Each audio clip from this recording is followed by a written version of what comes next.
Hello.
आवाज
तेज करो भाई थोड़ी।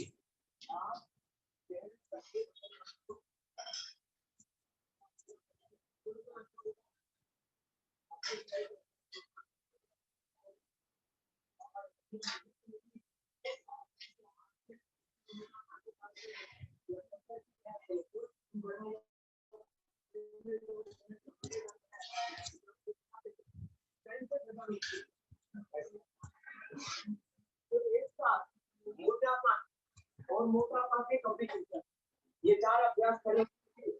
तीन फैक्टर के जो अभी बताए अगर अपने साथ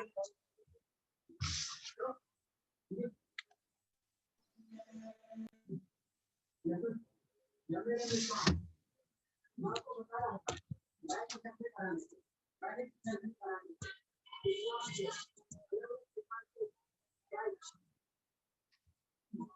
उसकी बजाय मम्मी वो स्पाइरल वाली कॉपी कहाँ है?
Good evening, everyone. Am I audible? Good evening, everyone. Am I audible? Can you hear me?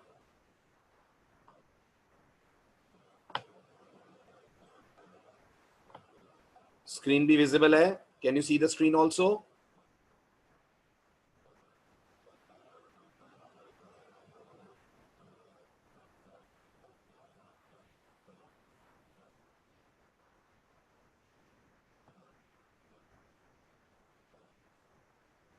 Good.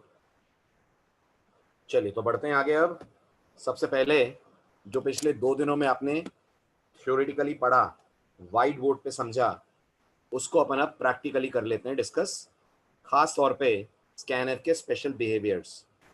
तो आज सेशन की शुरुआत प्रैक्टिकल से करते हैं.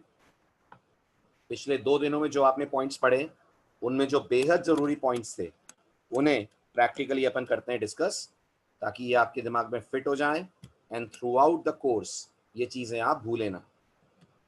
ठीक है.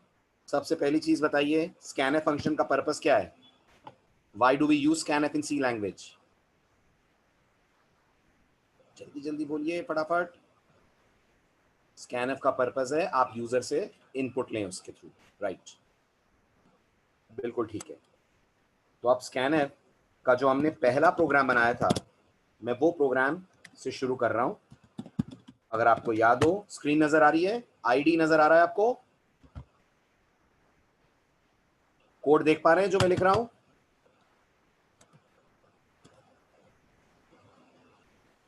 Good. Second line hash include conio.h. Third line थी हमारी void main. फोर्थ लाइन पे हमने एक इंटीजर लिया था a, स्क्रीन को करा था क्लियर, और फिर वाया printf यूजर से कहा था एंटर योर एज. जो भी एज यूजर से मिली, स्कैनफ के थ्रू उसे हमने a वेरिएबल में स्टोर करा. ठीक. और उसके बाद वाया printf एज को स्क्रीन पे कर दिया display with the message your age is %d, a followed by a get ch. Clear है यहां तक? बताइए, कोड समझ आ रहा है? ठीक है. कंपाइल करा, विदाउट एरर्स कंपाइल हो गया, रन करा. ठीक. प्रोग्राम ने इनपुट डिमांड करा, जैसा हमने डिस्कस करा था. मान लीजिए मैंने इनपुट दिया 24, तो प्रोग्राम बोल देगा योर एज इज 24. ठीक है. यहां तक तो कोई डाउट होगा नहीं, कोई दिक्कत होनी नहीं चाहिए. नेक्स्ट, मैंने आपसे स्कैनफ के बारे में 3 जरूरी बातें ध्यान रखने को कहा था प्रीवियस टू प्रीवियस लेक्चर में. लास्ट से पहले वाले लेक्चर में जब स्कैनफ पहली बार आपको सिखाया था, तो मैंने आपसे कहा था 3 बातों का ख्याल रखिएगा. क्या थी वो 3 बातें? नंबर 1, स्कैनफ में फॉर्मेट स्पेसिफायर वही लगाना चाहिए जो डेटा टाइप के लिए प्रिस्क्राइब्ड है. इंटीजर के लिए क्या स्पेसिफायर होता है? %d.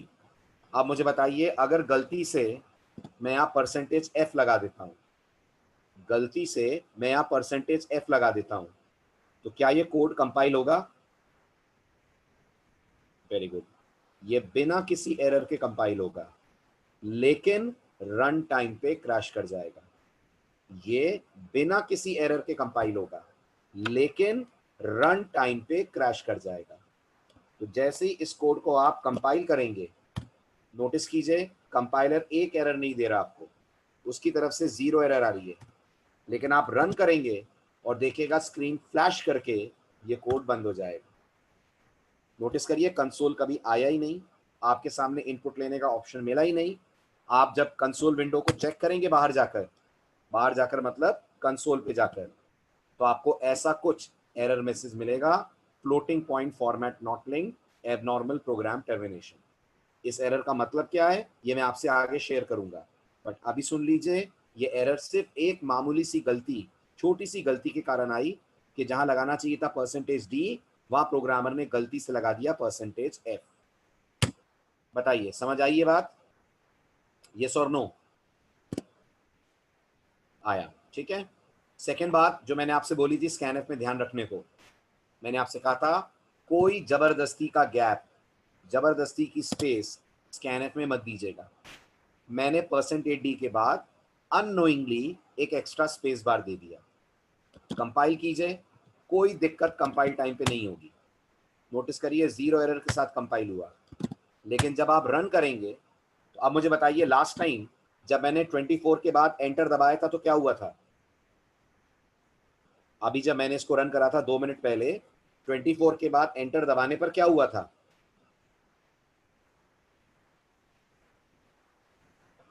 वेरी गुड, प्रोग्राम का रिस्पॉन्स आ गया था योर एज इज 24।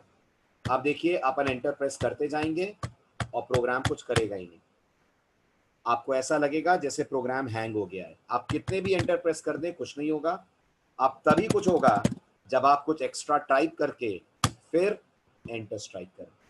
जबरदस्ती स्कैनएफ आपसे दूसरा इनपुट भी मांगेगा जबकि आपको चाहिए प्रोग्राम में सिर्फ एक इनपुट। इन सब के रीजंस हैं, वो सब हम आगे क्लियर करेंगे, बट अभी इन्हें बेसिक गलतियां जो आपको नहीं करनी है वो मानकर दिमाग में लॉक कर लीजिएगा। तो गलत स्पेसिफायर नहीं लगाना, अननेसेसरी का गैप नहीं छोड़ना।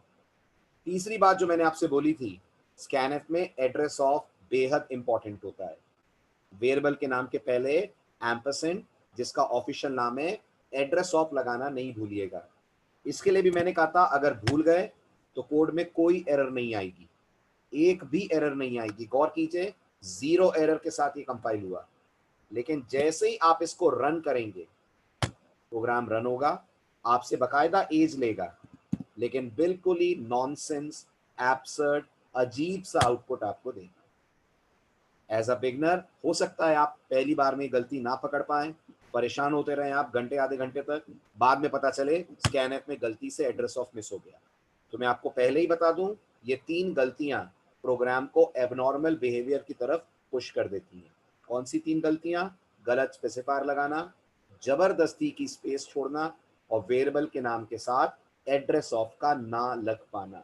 अगर एड्रेस ऑफ मिस हो गया तो प्रोग्राम रन टाइम पे प्रॉब्लम्स देगा। देन मैंने आपसे लास्ट पॉइंट ये भी कहा था कि स्कैनएफ में एड्रेस ऑफ लगाते हैं पर प्रिंटएफ में एड्रेस ऑफ नहीं लगाते। अगर अननोइंगली हमने प्रिंटएफ में एड्रेस ऑफ लगा दिया, गौर करिएगा कंपाइल ये भी होगा, लेकिन अगेन जैसा आप समझ सकते हैं आंसर बिल्कुल नॉनसेंस आएगा।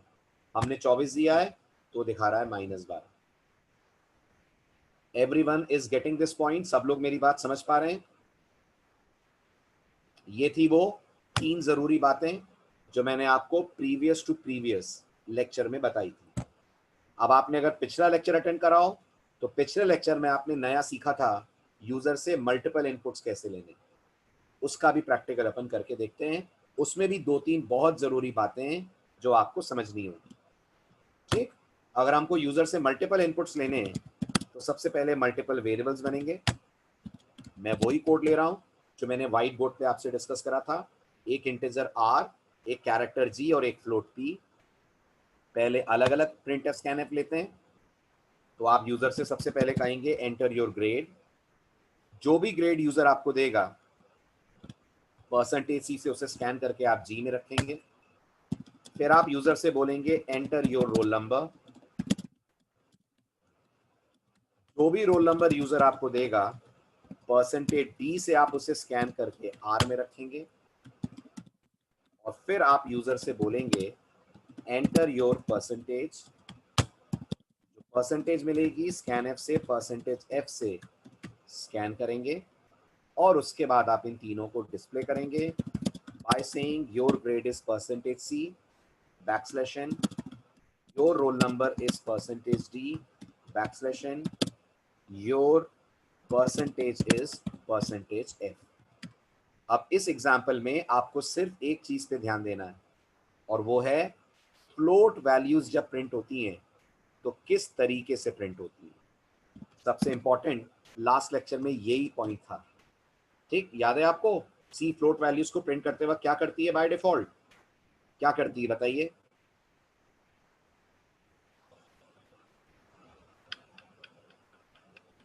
फास्ट सी क्या करती है?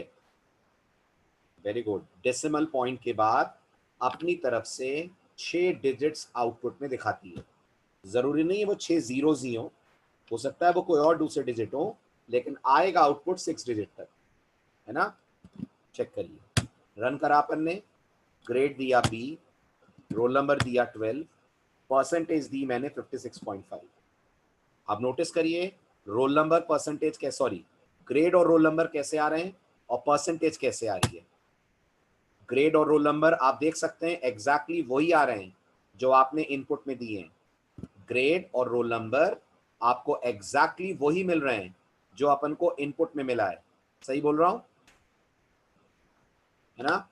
लेकिन नोटिस करिए परसेंटेज अपनी तरफ से सी ने स्ट्रेच कर दी है अप टिल 6 प्लेसेस, जबकि ग्रेड बी था तो आउटपुट में भी बी आया, रोल नंबर 12 था आउटपुट में भी 12 आया, परसेंटेज थी 56.5, लेकिन आउटपुट में देखिए क्या आ रहा है 56.5 0000, राइट। क्या कहलाता है ये 6 डिजिट क्या कहलाते हैं, प्रिसिजन। याद रखिएगा ये वर्ड। प्रिसिजन बाय डिफॉल्ट कितने का होता है, बाय डिफॉल्ट कंपाइलर प्रिसिजन हमेशा 6 डेसिमल प्लेसेस का आपको देता है। Clear, right. अब अगली जरूरी बात, अब मैं इस प्रोग्राम को एक बार फिर रन कर रहा हूं, ठीक है। मैं इस प्रोग्राम को एक बार फिर रन कर रहा हूं, ठीक है। फ्लोट के बारे में कुछ और बातें जो आपके नोटिस में लाना चाहता हूं। अगले वीक जब हम डेटा टाइप चैप्टर डिटेल में एक्सप्लोर कर रहे होंगे तब मैं इन चीजों के पीछे का कारण आपको बताऊंगा। अभी सिर्फ 2-3 जरूरी बातें फ्लोट के बारे में समझने की कोशिश कीजिएगा। इनफैक्ट समझिए भी मत, आप तो बस दिमाग में रख लीजिए कि ऐसा आपने देखा था, ताकि नेक्स्ट वीक जब मैं समझाऊं तो आप रिलेट कर पाएं कि ऐसा होते हुए आप देख चुके हैं, ठीक। प्रोग्राम को रन करा, grade be the, role number 12 दिया, परसेंटेज मैंने दी 45.8। अगर मैं आपसे पूछूं परसेंटेज क्या आएगी, अगर मैं आपसे पूछूं परसेंटेज क्या दिखेगी और आप लाइफ में पहली बार सी पढ़ रहे हैं तो आपका जवाब क्या होगा,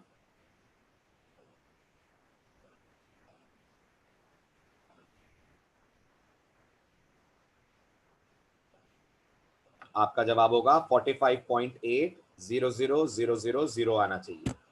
यही लगेगा ना आपको पिछले लेक्चर की नॉलेज के बेस पर। लेकिन देखिए आउटपुट क्या आ रहा है, नोटिस करिए, ठीक है। एक बात एप्लीकेबल हो रही है, एक बात एप्लीकेबल नहीं हो रही है। जो एप्लीकेबल हो रहा है, अभी भी नोटिस करिए डिजिट 6 आ रहे हैं, अभी भी 6 डिजिट आ रहे हैं, लेकिन चेक करिए सारे डिजिट जीरो नहीं है, सारे डिजिट जीरो नहीं है।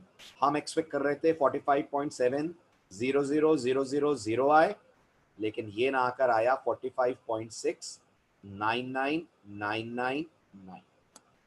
ठीक है। अब आप सब मैथ्स बैकग्राउंड से हैं, आप मानते हैं ये जो वैल्यू है ये इस वैल्यू के अप्रॉक्सीमेटली बराबर है, मानते हैं ये वैल्यू अप्रॉक्सीमेटली बराबर जा रही है, ठीक। तो ये मैं आपको आने वाले लेक्चर में बताऊंगा अप्रॉक्सीमेशन क्यों हुआ, एग्जैक्ट वैल्यू हमें क्यों नहीं मिली, हमें 45.7000000 क्यों नहीं मिला, 69999 क्यों मिल गया, ठीक है। ऐसे ही एक और डेमो देखिए, ऐसे ही एक और डेमो देखिए। अब मैं फिर से रन करता हूं, B12 45.4, राइट। अब आपसे पूछूंगा आउटपुट क्या आएगा तो आप क्या बोलेंगे, जल्दी बोलिए। अगर अब आपसे मैं पूछूं इस कोड का आउटपुट क्या आएगा तो आपका क्या जवाब होगा, शायद आपका जवाब होगा सर या तो आएगा 45.4000000 या आएगा 45.3999999। लेकिन आपको जानकर सरप्राइज होगा इस बार दोनों ही नहीं आएंगे, इस बार कुछ तीसरा ही आएगा। देखिए क्या आ रहा है, मेरे एंटर स्ट्राइक करते हैं, जैसे ही मैंने एंटर स्ट्राइक करा 45.4000002, ठीक। अभी मैं नहीं समझा रहा हूं ऐसा क्यों हो रहा है, ना ही आप अभी समझने की कोशिश कीजिए, ये समझ में आएगा अगले वीक जब डेटा टाइप्स डिटेल में एक्सप्लोर होंगी। अभी बस इतना सीखिए ऐसा होता है। क्लियर, आगे बढ़ू, आगे बढ़ू, समझ आ रहा है। ठीक है, चलो नेक्स्ट जरूरी बात पे आते हैं। नेक्स्ट पॉइंट जो मैंने आपसे डिस्कस करा था, NaN तो प्रणय आईडी की प्रॉब्लम के कारण है। अगर NaN आता है प्रणय तो आईडी बंद करके रीस्टार्ट कर दो, सही हो जाएगा। NaN का फुल फॉर्म होता है not a number. Not a number तो प्रॉब्लम है, ये जो मैं दिखा रहा हूं ये प्रॉब्लम नहीं है, ये सी का बिहेवियर है। ओके प्रणय, अब आइए अगली जरूरी बात पे। नहीं साक्षी, ऐसा कुछ नहीं है, ऐसा नहीं है। मैं करता हूं 78.9 एंटर, वो किसी और रीजन से आ रहा होगा साक्षी, कुछ और गड़बड़ आपने कर दी होगी। नहीं आ रहा है, देखो तो, देखो कहां आया बताओ, आपके सामने है प्रैक्टिकल। अगर आया था तो आपने कुछ गड़बड़ करी है कोड टाइप करने में, वरना नहीं आएगा। आता तो मेरे केस में भी आता ना।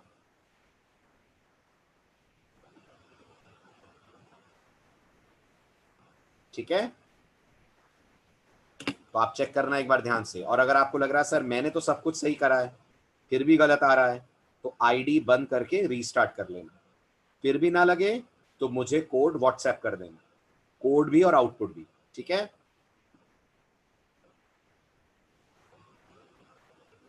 चलो आगे।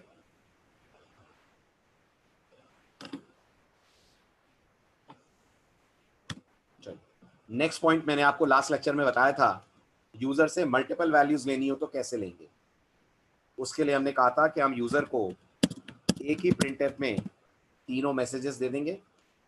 ठीक, स्कैनफ लिखते वक्त आपसे कुछ ध्यान रखने को कहा था मैंने। अगर एक स्कैनफ में मल्टीपल वैल्यूज लेते हैं तो कुछ ध्यान रखने को कहा था। क्या कहा था मैंने लास्ट लेक्चर में, क्या पढ़ा था अपन ने? स्पेस दीजिए, वेरी गुड। तो %C space %D space %F, address of G, address of R, address of P। बाकी सब कुछ हटा देते हैं अपन, लाइक दिस। कंपाइल करा, सक्सेसफुली कंपाइल हुआ, रन करा। प्रोग्राम ने यूजर से 3 इनपुट्स मांगे। ग्रेड मैंने दिया B, रोल नंबर मैंने दिया 12, परसेंटेज मैंने दिया 56.5। ठीक है, सेकंड तरीका मैंने आपसे कहा था, आप हर इनपुट के बाद एंटर दबा सकते हैं। तो B के बाद enter, then roll number 12 enter, then percentage 56.7। Clear, समझ आ रहा है? ठीक है, अब दो जरूरी बातें। एक आपको मैंने पढ़ाया था, आप ये जो पॉइंट के बाद डिजिट्स आते हैं इसे कंट्रोल कैसे कर सकते हैं, सीखा था अपन ने। ये जो 6 डिजिट आ रहे हैं, मैं चाहता हूं 6 की जगह 2 आए, हो सकता है पॉसिबल? क्या करना पड़ेगा? वेरी गुड, जहां %F लिखा है वहां लिखना पड़ेगा %.2F। स्क्रीन एनलार्ज कर रहा हूं, सभी लोग ध्यान से समझें, गलती नहीं करिएगा। स्क्रीन एनलार्ज कर रहा हूं, सभी लोग ध्यान से समझें, गलती नहीं करिएगा। बहुत कॉमन गलती होती है यहाँ पर। क्या लिखा है मैंने?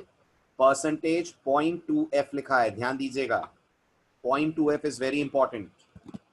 ठीक, रन करा अपन ने, रोल नंबर दिया मैंने, sorry grade B, role number 12, percentage 56.5। तो आउटपुट में आपको 6 की जगह 2 ही डिजिट नजर आएंगे। चलें आगे, क्लियर हो रहा है? ओके, अब मैंने आपको स्कैनफ में स्पेस की जगह कोई और सिंबल दे देते हैं तो क्या होता है ये भी बताया था, आपको याद है? आपको याद है अगर हम स्कैनफ में स्पेस की जगह कुछ और दे देंगे तो क्या होगा? क्या होगा बताइए? अगर मैंने यहां लगा दिया मान लीजिए डॉलर, तो अब क्या होगा? अगर मैंने डॉलर लगा दिया तो मैंने आपसे कहा था अब हर इनपुट जो आप देंगे वो डॉलर से सेपरेट होना चाहिए। हर इनपुट जो आप देंगे वो डॉलर से सेपरेट होना चाहिए।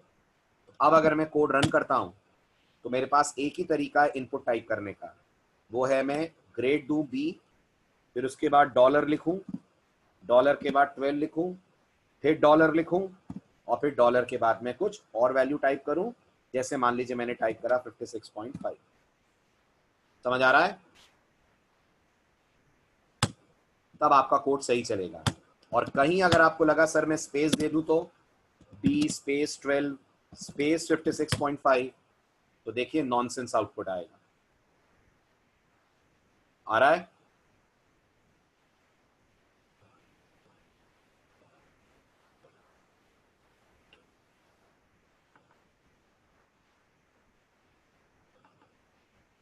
समझ आया? फिर आपसे मैंने लेक्चर खत्म करते करते एक आखिरी बात और बोली थी। मैंने आपसे कहा था अगर हम कोई सिंबल यहां पे नहीं देंगे, ना स्पेस देंगे ना कुछ देंगे, तो क्या होगा? तो क्या होगा? जल्दी बताइए। अगर हम यहां पर कोई भी सिंबल नहीं देंगे तो क्या होगा? नहीं, मैंने आपसे कहा था तो भी कोड चलेगा, कोई दिक्कत नहीं आएगी इनपुट देने में, आपको कोई एरर नहीं आएगी और कोड चलेगा। आपने स्कैनर पे स्पेस नहीं दी है, बावजूद इसके आप यहां इनपुट में अगर स्पेस देंगे भी तो कोड सही चलेगा। चल रहा है ना? फिर मैंने आपसे ये भी कहा था आने वाले दिनों में हम स्कैनएफ का एक एडवांस फॉर्म पढ़ेंगे जहां इस तरीके का स्कैनएफ हमारा काम नहीं करेगा और हमें वापस स्पेस वाले स्कैनएफ पे आना पड़ेगा। तो आपको कंफ्यूजन ना हो इसके लिए मैंने आपसे कहा था बेटर है हम डे 1 से मानकर चलें कि अगर हम मल्टीपल वैल्यूज ले रहे हैं तो स्कैनएफ में 2 वैल्यू के बीच में स्पेस दे दें। याद है आपको? ठीक, ये थे आपके लास्ट लेक्चर, लास्ट 2 लेक्चर के practicals. Now let's move further, अगले टॉपिक की तरफ बढ़ते हैं। अब अगला टाइटल है हमारा rules for declaring variables in a C language program. ठीक है, आपने वेरिएबल्स पिछले 3 दिनों से पढ़े हैं, पिछले 3 लेक्चर से आप वेरिएबल्स के बारे में सुन रहे हैं, पिछले 3 लेक्चर से आप वेरिएबल्स को अपने प्रोग्राम में यूज होता हुआ देख रहे हैं। ठीक है, अब जब आपने बेसिक प्रोग्रामिंग पढ़ ली है तो बहुत जरूरी है कि आप इस रूल को समझें कि सी लैंग्वेज में जब हम कोई वेरिएबल बनाते हैं हमें किस किस बात का ध्यान रखना है। और याद रखिएगा मैं यहाँ जितने भी रूल्स लिखूंगा इन्हें मानना कंपल्शन है हमारे लिए। अगर इनमें से एक भी रूल हमने नहीं माना, एक भी रूल हमने ब्रेक करा तो कंपाइलर दे देगा सिंटेक्स एरर। समझ आ रही है मेरी बात? सभी लोग मेरी बात समझ पा रहे हैं? ठीक है, शुरू करते हैं रूल नंबर 1 से, वेरिएबल डिक्लेरेशन का rule number 1। All variable names must be unique and should not contain any keyword।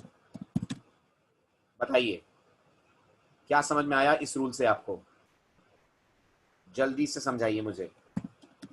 All variable names must be unique and should not contain any keyword. मतलब वो वेरिएबल नहीं बना सकते अपन, ऐसा ये कह रहा है रूल? नहीं, रूल ये कह रहा है कि आप अपने प्रोग्राम के अंदर वेरिएबल्स तो जितने चाहे बनाएं बट कोई भी 2 वेरिएबल सेम नाम के नहीं बनेंगे, कोई भी 2 वेरिएबल सेम नाम के नहीं बनेंगे। तो अगर मैंने कहा इंटीजर आर और फ्लोट आर, ठीक, तो ये बहुत बड़ी गलतफहमी है मेरी। अगर मुझे लग रहा है कि इंट आर फ्लोट आर चल जाएंगे, कंपाइलर इस पे जनरेट कर देगा syntax error. This is not acceptable कि आप 2 वेरिएबल्स सेम नाम के बनाएं। राइट, मैसेज क्या आएगा? कंपाइलर की तरफ से मैसेज आएगा मल्टीपल डिक्लेरेशंस फॉर आर, ये कहकर वो आपके कोड को कंपाइल करने से मना कर देगा। समझ आ रहा है? Getting this? राइट। अभी बताइए will this also give error? क्या ये भी गलत है अगर मैं आर कैपिटल कर दूं?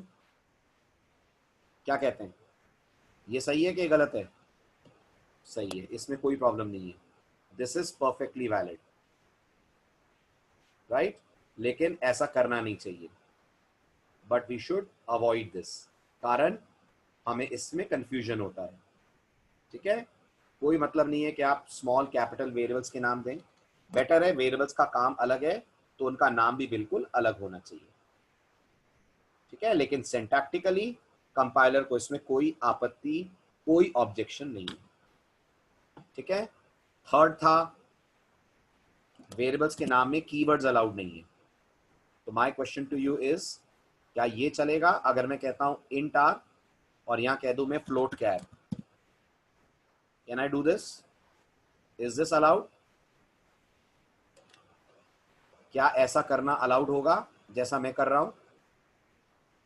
नहीं होगा। Reason keywords cannot be used as variable names. Keywords cannot be used as variable names. Keywords को आप वेरिएबल के नाम के तौर पे नहीं यूज कर सकते। Keywords cannot be used as variable names. Okay, और कैर कीवर्ड है, राइट? इसलिए कंपाइलर इस पे भी दे देगा एरर। ओके, क्या ये चलेगा? अगर मैं इसी कोड को ऐसे लिखता हूं तो क्या ये चलेगा? कैर का सी बड़ा कर दूं? Is this acceptable? Will this work? हाँ के ना? बिल्कुल चलेगा, कोई दिक्कत नहीं है, लेकिन मैं फिर कहूंगा ऐसा करने से बचिए। Although it is okay but we should avoid this. इस तरीके से डेटा टाइप्स के नाम से वेरिएबल्स के नाम मैच नहीं करने चाहिए। समझ आया सबको रूल नंबर 1?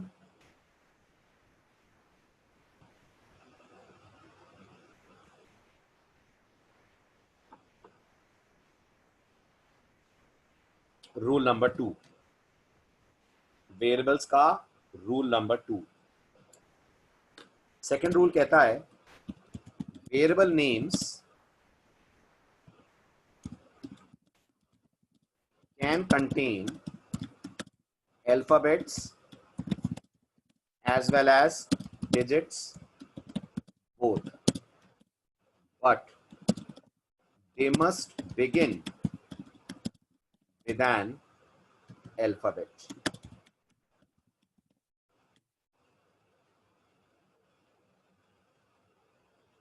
बिल्कुल चलेगा कैलाश, लेकिन आपने मेन फंक्शन का नाम दिया हुआ है ना, तो वो भी अवॉइड करना चाहिए। ठीक है, बढ़ू आगे।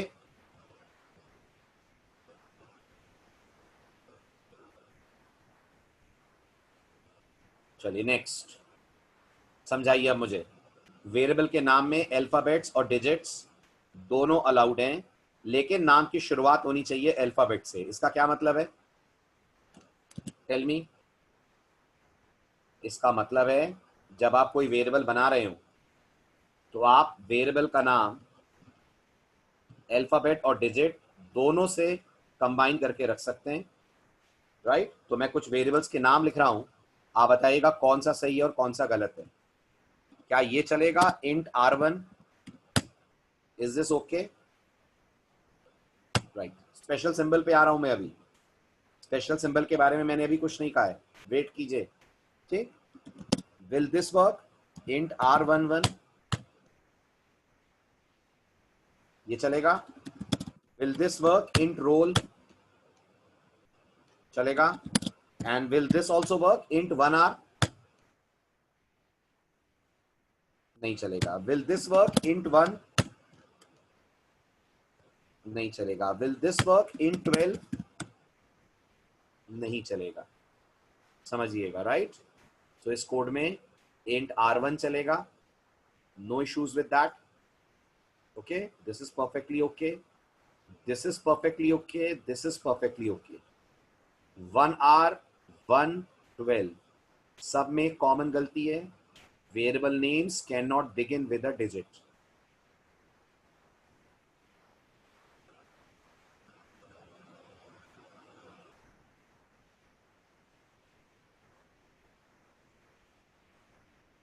क्लियर? समझ आ रहा है?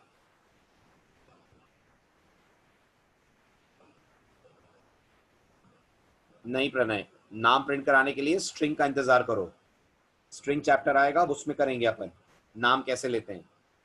कैर में सिर्फ सिंगल कैरेक्टर लिए जाते हैं। और प्रणय अपने मैसेजेस पब्लिक करो, आप मुझे प्राइवेटली जो पूछ रहे हो ना वो एवरीवन कर दो, ताकि सबको पता चले मैं किस क्वेश्चन का आंसर दे रहा हूं।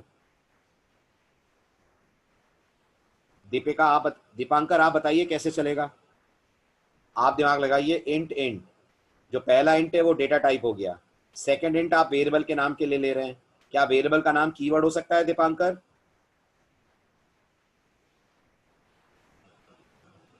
तो फिर कैसे चलेगा? ये तो हम पहले ही पढ़ चुके ना, कीवर्ड्स नहीं हो सकते वेरिएबल के नाम पे यूज। और आज पहली बार आप लोगों को समझ में भी आना चाहिए कि कीवर्ड्स रिजर्व वर्ड्स क्यों कहलाते हैं। कीवर्ड्स का मैंने आपसे कहा था दूसरा नाम होता है reserve word. Why they are called reserve word? क्योंकि कंपाइलर ने उनको अपने लिए रिजर्व कर लिया है और आप उसे अपनी मर्जी से प्रोग्रामिंग में यूज नहीं कर सकते। तो कंपाइलर का मानना है इंट किस लिए यूज होगा? सी के कंपाइलर का मानना है इंट किस लिए यूज होगा?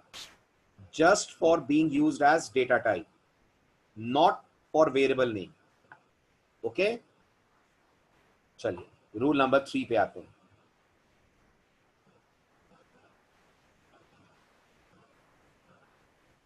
रूल नंबर 3 कहता है no special character. Special character समझते हैं? स्पेशल कैरेक्टर समझते हैं? No special character like @ hash, dollar, space bar, etc. is allowed in the name of a variable.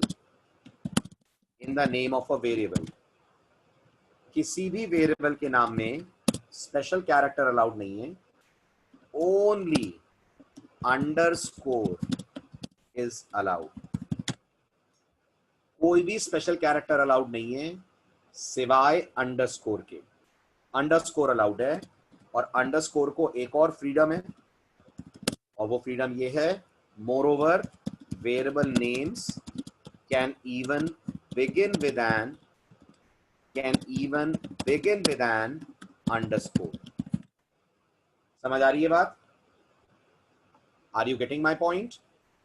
Variable के नाम में कोई स्पेशल सिंबल अलाउड नहीं है, ना स्पेस, ना डॉट, ना @ ना हैश, ना डॉलर, कुछ नहीं। सिर्फ अंडरस्कोर अलाउड है। कितने भी अंडरस्कोर लगाइए अलाउड है और अंडरस्कोर वेरिएबल के नाम के स्टार्टिंग पे भी आ सकता है। समझ आ रही है मेरी बात? अब मैं कुछ वेरिएबल्स के नाम लिखता हूं, आप बताइएगा कौन सा सही है कौन सा गलत है। ठीक है, float, simple interest.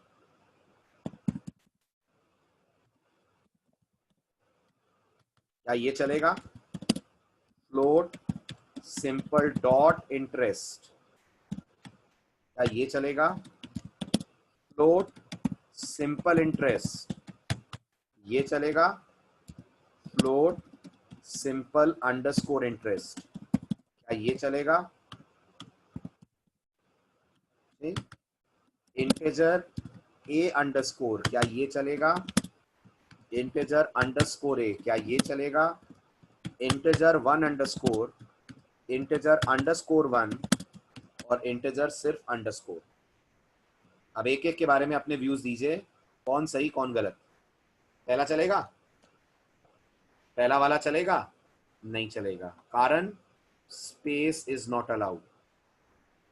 Space is not allowed in variable names. Variable के नाम में स्पेस देने की इजाजत नहीं है, राइट?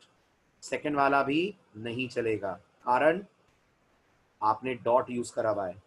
डॉट भी वेरिएबल के नाम में नहीं आ सकता। Dot is also not allowed,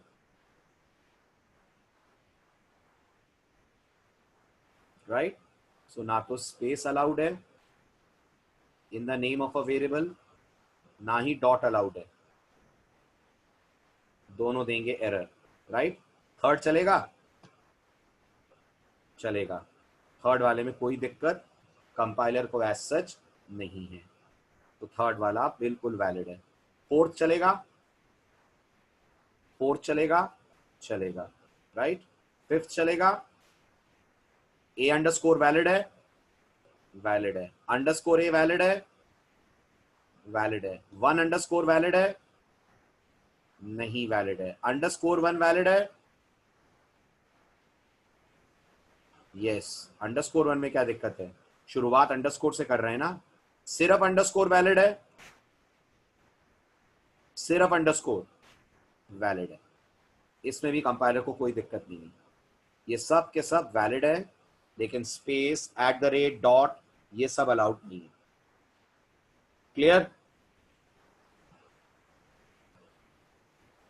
चलूं आगे।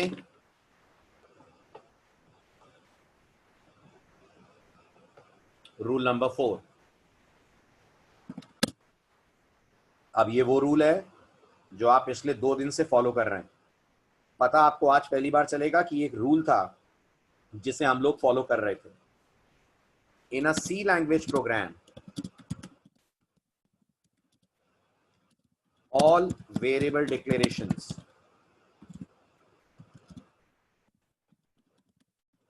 must always appear before calling any function. Full stop. Variables which are declared after function calls are not allowed in C language. However, in C++, there is no such issue. बताइए क्या कह रहा है ये rule? In fact आप बताइए मत, मैं आपको 4 कोड लिख के देता हूं, आप जरा बताइएगा वो बिहेव कैसे करेंगे। ठीक है, ध्यान से देखिएगा। First code, hash include stdio.h, hash include conio.h, void main integer a clrscr, and then rest of the code. Second is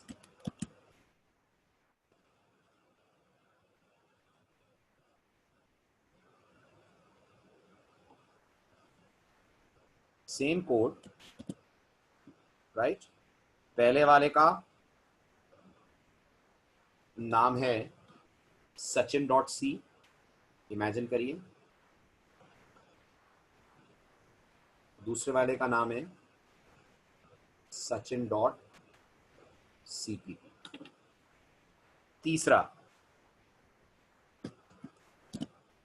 पलट दिया मैंने इसमें, int a के पहले clrscr और फिर लिखा int a, एंड जैसा मैंने कहा दिस इज sachin.c, और एक चौथा भी मैंने बनाया, उसके अंदर भी मैंने यही करा, clrscr के बाद लिखा int a।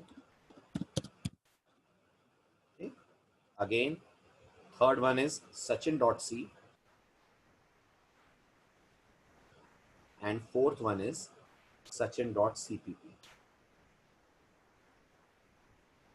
आपको बताना है कौन सही है और कौन गलत है। क्या कहते हैं? पहला वाला सही है? सही है। दूसरा वाला सही है? सही है। तीसरा वाला गलत है। चौथा वाला सही है। चौथे वाले में कोई दिक्कत नहीं है। सीखा क्या आपने? 2 जरूरी बातें सीखी। सबसे पहली बात, सी लैंग्वेज का कंपाइलर ये रेस्ट्रिक्शन देता है कि जब आप सी में कोई फंक्शन कॉल कर लें तो उसके बाद वेरिएबल्स नहीं बनेंगे। वेरिएबल बनाना है तो प्रोग्राम के टॉप पे आना पड़ेगा, प्रोग्राम के टॉप पे आना पड़ेगा। इसलिए आप अपने पिछले 2 दिनों के प्रोग्राम्स चेक कीजिए। हमने clrscr फर्स्ट लाइन पे लिखने की जगह वहां लिखा है जहां वेरिएबल डिक्लेरेशंस खत्म हुए।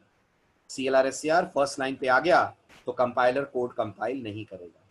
ठीक है, दूसरा आपने समझा, ये सिर्फ सी के लिए रूल है, सी प्लस प्लस ऐसा नहीं मानती, सी प्लस प्लस इस रूल को नहीं मानती। तीसरा मैंने आपसे बोला, तीसरी चीज जो आपको यहाँ दिख रही है, बहुत से स्टूडेंट्स को ये लगता है कि सी प्लस प्लस का मतलब होता है हम IO stream header file use कर रहे होंगे।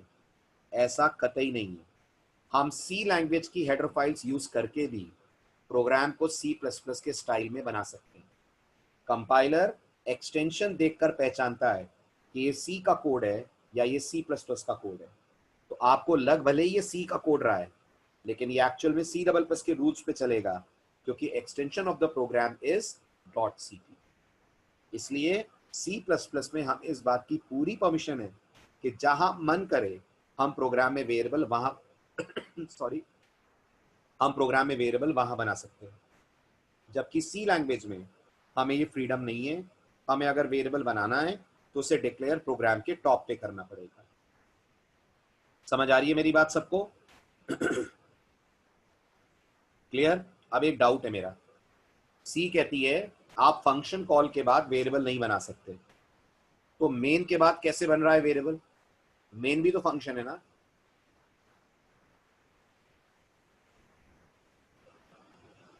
वेरी गुड, मेन कॉल नहीं है। क्या है मेन? मेन को हम लोग क्या कर रहे हैं? डिफाइन कर रहे हैं।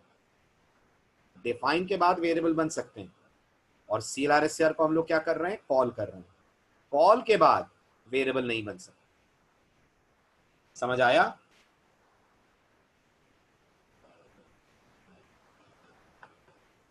Got it? बढ़ूं आगे? अब याद रखिएगा, ये जो रूल है ये टर्बो कंपाइलर का रूल है। ये रूल टर्बो कंपाइलर का है। जो मॉडर्न कंपाइलर्स हैं जैसे GCC कंपाइलर या मैक के लिए एक्स कोड का कंपाइलर, इन सब के लिए ये वाला रूल एप्लीकेबल नहीं है। ये रूल टर्बो कंपाइलर पे एप्लीकेबल है। टर्बो कंपाइलर में सी का प्रोग्राम लिखेंगे तो वेरिएबल्स ऊपर बनाने पड़ेंगे। अगर आप GCC कंपाइलर यूज करते हैं, सी का एक और फेमस कंपाइलर है GCC, उसमें आप वेरिएबल डिक्लेरेशंस अपने प्रोग्राम में कहीं भी कर सकते हैं। सब लोग समझ रहे हैं मेरी बात?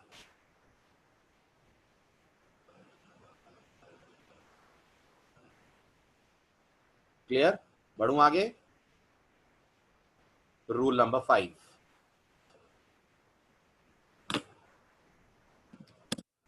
multiple variables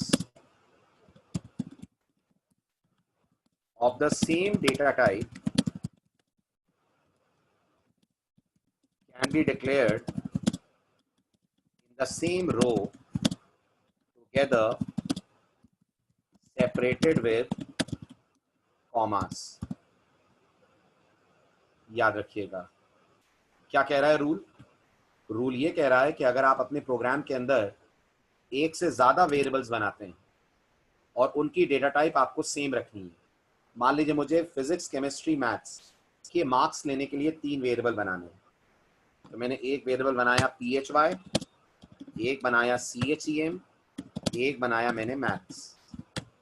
right? मैंने अलग अलग लाइनों पे तो बना ही सकता हूं, उसमें तो कोई डाउट है ही नहीं। बट गौर करिए, क्योंकि इनकी डेटा टाइप सेम है, हम इन्हें 3 लाइनों की जगह एक लाइन पे भी डिक्लेयर कर सकते हैं bye separating their names with commas. याद रखिएगा, कंपाइलर को ना पहले में कोई दिक्कत है ना उसे दूसरे में कोई दिक्कत है। इस तरह से करेंगे वो भी अलाउड है, परफेक्टली वैलिड। ऐसे करेंगे ये भी वैलिड है। लेकिन याद रखिएगा, ये सिर्फ तभी के लिए है जब डेटा टाइप सेम हो।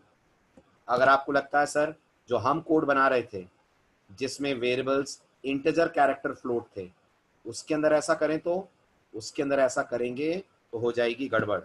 Integer R, comma character G, comma float P, तो कंपाइलर दे देगा सिंटेक्स एरर, कोड नहीं चलेगा। बताइए क्यों? बताइए क्यों नहीं चलेगा? क्या एरर आएगी इसमें? क्यों एरर आएगी? क्या गलती हो गई मुझसे? गलती हो गई कि कंपाइलर फिर ये सोचेगा ये जो कैर और फ्लोट है वो इन्हें वेरिएबल के नाम के तौर पे देखेगा। और याद रखिएगा, ये वेरिएबल के नाम हो नहीं सकते क्योंकि ये कीवर्ड्स हैं। समझ रहे हैं? समझ आई मेरी बात? इसलिए this is not allowed, compiler दे देगा सिंटेक्स एरर। तो फिर अगर इन्हें एक लाइन में करना हो तो क्या करेंगे?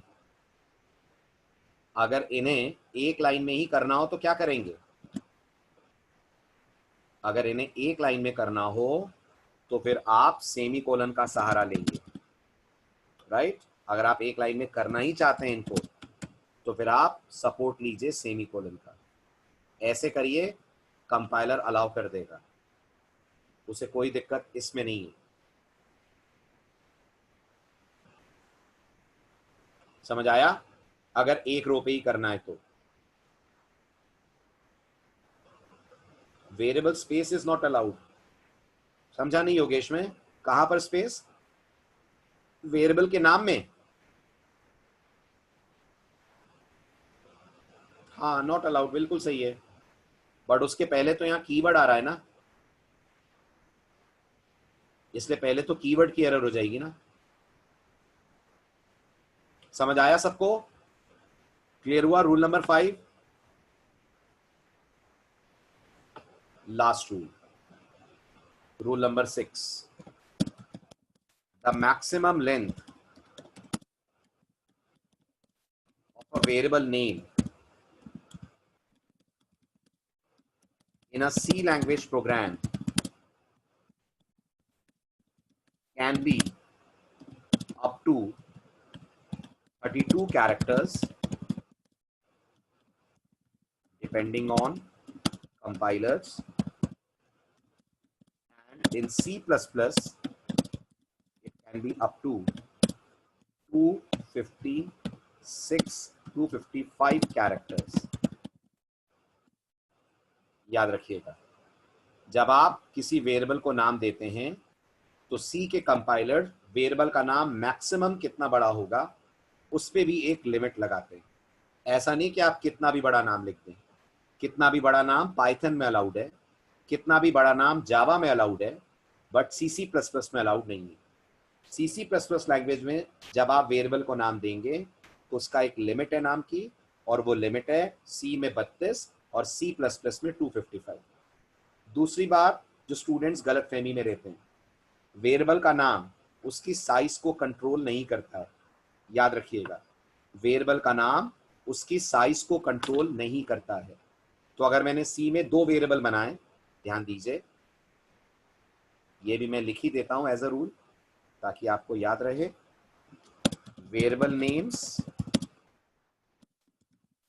Have no role in the size occupied by the variable.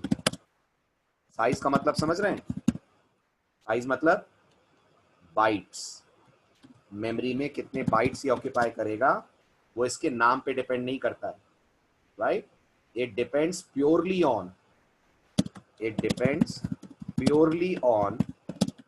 The data type and compiler. आप सी का कौन सा कंपाइलर यूज कर रहे हैं, कौन सी डेटा टाइप यूज कर रहे हैं, वो डिसाइड करेंगे कि वेरिएबल को मेमोरी में जगह कितनी मिलेगी। सो अगर मैं आपसे पूछूं, मैंने एक वेरिएबल बनाया है इंटीजर और उसका नाम लिखा है ग्रैंड अंडरस्कोर टोटल, और एक वेरिएबल मैंने बनाया है जिसका नाम मैंने लिखा है टी। दोनों के दोनों याद रखिएगा, अगर हम टर्बो कंपाइलर की बात कर रहे हो तो मेमोरी में स्पेस लेंगे 2 बाइट्स की, right? Both of them will occupy a space of 2 bytes in memory in TC। TC कौन है? Who is this TC? Turbo C आपके कंपाइलर का नाम है। जो कंपाइलर अपन यूज करते हैं that compiler name is TC और टर्बो सी। समझ आ रहा है?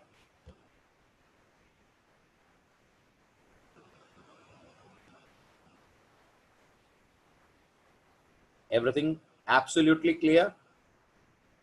No doubts, no questions?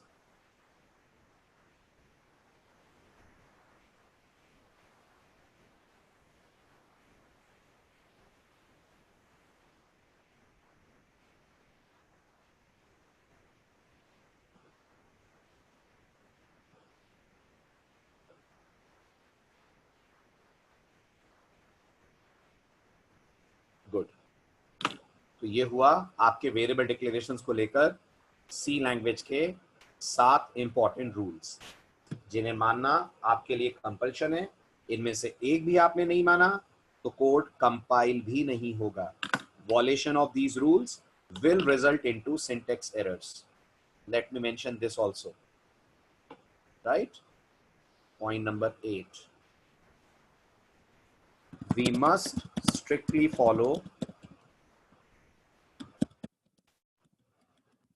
all the rules from 1 to 6 mentioned above. Otherwise, the compiler will generate syntax error, will not even compile the code. 1 to 6 मैंने इसलिए बोला है क्योंकि 7th रूल नहीं है, वो आपके लिए सिर्फ एक मैसेज है। आ रहा है समझ में मेरा पॉइंट, है ना? ये जो मैंने लिखा है, इनको मैंने रूल इसलिए बोला है क्योंकि 1 to 7 रूल्स हैं, 1 to 6 रूल्स हैं, 7th सिर्फ आपके लिए मैसेज है। Remember this.